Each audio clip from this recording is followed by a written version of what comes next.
We have a question here from a fourth-year nursing student from the Philippines. Question is, my boyfriend and I are planning to go to the United States together and work as a US RNs. Would it be possible for us to be assigned to the same state by an agency? Or do we need to be engaged/married for it to be considered? This question is from Kyle from the Philippines. So first of all, thank you for watching my videos. My answer is definitely yes. The option for you to choose a state in the United States is like 80% your choice and other percent for the agency. Your choice because you ultimately decide if you wanted to grab whatever the agency offers for you. Most of the agencies, either staffing or direct hire agencies, usually they have clients from different states and they don't have for all the states. So it's sometimes kind of limited. So the bigger the agency is, the more options they can provide you with. So ultimately, it boils down from you, options that they have at the moment, offers, and clients. So, but I think on your case, you just want to work together with your boyfriend, so that won't be a problem. As long as you guys get the same test, like for the same state, endorse it the same state, that won't be a problem. The only hindrance that I can think of, if during the interview process for that particular hospital, if one of you passed the test and the other one failed, so you won't be able to work in one unit. Working in one state is really a wide option. I would aim to work in one hospital. That would be a better option for you guys, especially if you're husband and wife. It makes things easier, definitely. Me and my wife work in the same hospital for the past 4 years, and we work in 4 hospitals together. So it makes things easier, really. Given that you're just graduating from nursing, I would assume that you don't have experience for nursing yet. I think any state would be okay for you guys, if I'm not mistaken, right? As long as you guys are together. So that won't be a problem. So just do a lot of research. Join Lefora for Nurses on Facebook. There's a lot of information that you can get from there. Okay? And research is definitely the key. In order for you to get more options, then those options can help you get a better employer and get a better scenario for you and your boyfriend. The part 2 for the question, do we need to be engaged or married for it to be considered? Definitely, you don't have to get married in order for you guys to work in the same state or same hospital here in the United States. But it is an advantage, or it would be an advantage for you, depending on your cases. Because most nurses coming to the United States usually go through an EB3 visa, or Employment-Based Visa Category 3. Okay, so that's for Philippines. So with that kind of visa, you can bring your legal dependent. So meaning either your husband, your wife, or your children, they can all come here to the United States. So definitely, when you arrive here in the US, you're going to be provided with a green card. And he or she can also work with that kind of visa. Your dependent, if you're legally married, he or she doesn't have to sign the contract anymore under the same agency. So that will be an advantage, especially for the rate if you're both nurses. So I would suggest only one of you would sign a contract under the specific agency, and the other one will work or apply directly to that particular hospital. Because number one, in your scenario, you don't have any experience. So you might be under a staffing agency, and normally they give you an offer like a lower offer for your rate. For example, like for me, I came here like an understaffing agency as well, Connexus Staffing. So when I come here, my rate was I think 20.5 per hour. So that was my rate. Then my wife, who's a +1 for me, came here and applied for the same hospital. She was able to get like a $28 or $29 per hour. So there was like a $8 to $9 difference, and that is per hour. So see the difference? So like I explained in my other videos before, like a staffing agency versus direct hire agencies, there's a big difference when it comes to salaries and benefits. And also, if you're a staffing agency, normally you have like a 2.5 to 3 years tie-up with that specific agency, and normally whatever your rate assigned during the start of the contract, that will be most likely the rate when you end your contract. There's a chance that it will rise a little bit, but it depends. So if both of you sign the contract for a specific agency to work here in the United States, then definitely you guys have the same, like similar kind of rate. So it is kind of unfair and unnecessary. So only one legal party should be signed under that specific staffing agency. Financially, it is a better move that way. Then with this question, another thing you have to consider is retrogression. At the moment, there's kind of backlog for providing visas for nurses. I think there's like a year or 2 years difference from being current. So it will take you some time going through this process. So EB3 won't be your fastest option coming to the United States. Most popular one at the moment they're providing is the H1B visa. So I think it's like 6 months to 1 year processing in order for you to come here to the United States. But the main difference here is you won't be given a green card when you arrive here in the US. Once you arrive here in the United States and serve, I think, a year and a year plus, then you can apply for a green card processing. So that's the main difference of them. And another thing is, if you went through this HB1 visa, whatever I told you earlier, with only one legal partner to sign for the EB3 visa, for HB1 visa, you can't bring your plus one. You can bring your plus one here, but he or she could not work. You have to apply for a specific permit. So if he comes here after a few months, you arrive here in the United States, he is mostly like acts like a tourist here.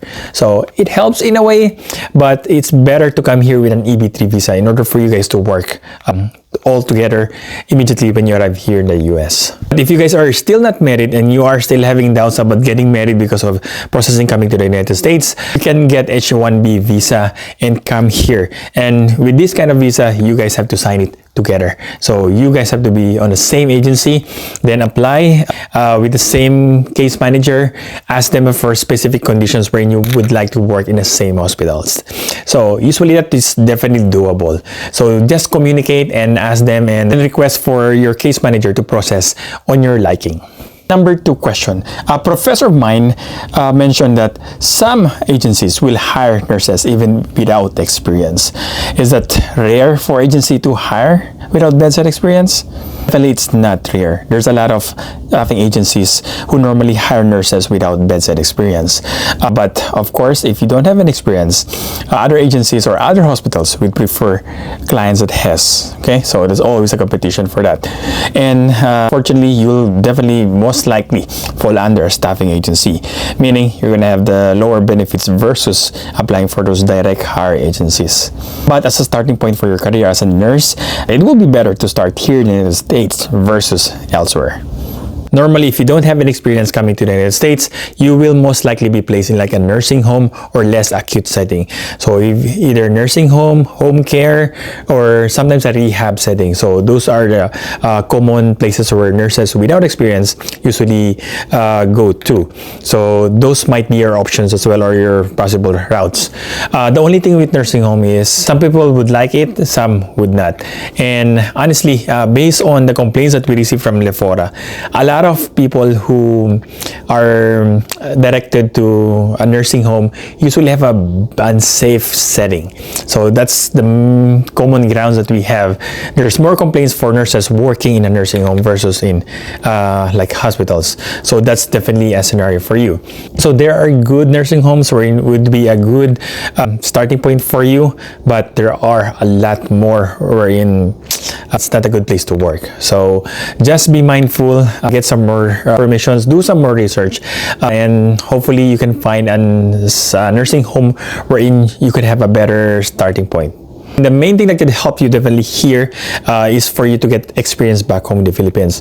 Even though if you're not able to get the complete 1-year experience, just getting few months will definitely help with your skills and like critical thinking. It does help. School nursing versus reality nursing is definitely different, especially if you're in the Philippines. So more so if you're here in the United States. So get some ammos before coming here to the United States. Question number 3. In relation to the previous question, would it be wise to apply to an agency if I were a newly hired bedside nurse? For me here, it's like a yes and no answer. But for me, I'm kind of leaning more to yes. One thing to consider is at least you're processing your papers coming here to the United States. That's definitely an important thing. So get your NCLEX and get those priority date in order for you to be on the queue. Or if you're going to be on H1B visa, at least it will be faster. So just start your processing. Okay? This is because of the possibility of retrogression. retrogression. For me, we had a retrogression wherein it was like a 10 years hold period. There was no nurses coming to the United States, or there's only very few nurses coming to the United States during those 10 years period. Hopefully this retrogression would not be as bad as that time. So another reasons why I'm leaning to yes is because if I'm going to get experience, it's either getting experience back home in the Philippines with a lower rate and very toxic environment and setting versus coming here to the United States, not as much as paid but more versus the Philippines, and maybe as busy as the Philippines with the nursing home setting. So if given those two options, I would go with the nursing home. There's more advantages to that versus if you're from the Philippines. And like I said, my first reason is for the retrogression. At least you're already here. That's the main thing for me. So but it depends on you. It's kind of like a preference thing.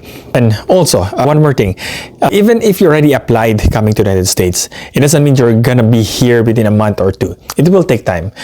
Minimum will be like 6 to 8 months. So you have 6 to 8 months in order for you to gain experience back home in the Philippines. So try to get those experience, like really jump up experience for those before coming here to the United States. So it will make and break you sometimes. And it will definitely protect your license and your patients as well. So try that. Do that. Take advantage of the time remaining back home in the Philippines. It will be a form of investment for you. Even though you're won't get paid, but never mind. Experience is the key. The number 4 question, I would like to ask for your opinion on taking the NCLEX a month or two after passing the licensure examinations in the Philippines. Or would it be wiser to look for an agency first and then taking the NCLEX? So definitely yes, about taking an NCLEX as soon as graduating or like a month or two from your NLE. The main reason here is because it's really harder to review for NCLEX if you're already working. I think the struggle for most Filipinos, they're forced to take jobs because they have to provide for themselves. But if you have the options wherein your parents or your family can still support for this particular test, I would suggest doing that first. Okay, that will be a wiser thing. So right after graduating, your mind is still fresh with all those like NLE reviews and everything, so it kind of helps. So if your brain capacity is like on an active mode, so it really helps speed up or gain more when you're studying versus if you're already working. Like for me now, it's really hard for me to study. I don't have that much energy and I don't have that much concentration anymore. So I would prefer if I would have studied back then versus if I would study now. So that's my personal opinion. I would say no to the agency. Try to get your NCLEX first and sponsor on your own. Okay? Yeah, even IELTS. You don't want to be tied up with an agency who are offering for NCLEX or IELTS. Because if you can provide for those tests, do it. Because if you're gonna be tied up and get offers, then you're gonna be stuck with them. So you have limited options versus if you paid for your NCLEX or IELTS, wherein you can choose other agencies or direct hire agencies. So that's definitely the advantage for paying for your own tests. And one more thing, if you paid for your NCLEX coming here to the United States, those will be reimbursed. Okay, so for your NCLEX, for your IELTS, most of them will pay for your ticket coming to the US. So those are like compensated after you arrive here in the United States. So if you can get some loan for those things, get it. This will be a good investment. Hopefully, I was able to answer some of your questions, Kyle. And for those who are watching, if you guys have any questions about processing and like coming to the United States, please just comment down below. I'll try to answer them for you, okay? Again, my name is Nurse Juan de la Cruz, your OFW nurse. Thank you for watching. Bye-bye. Stay safe.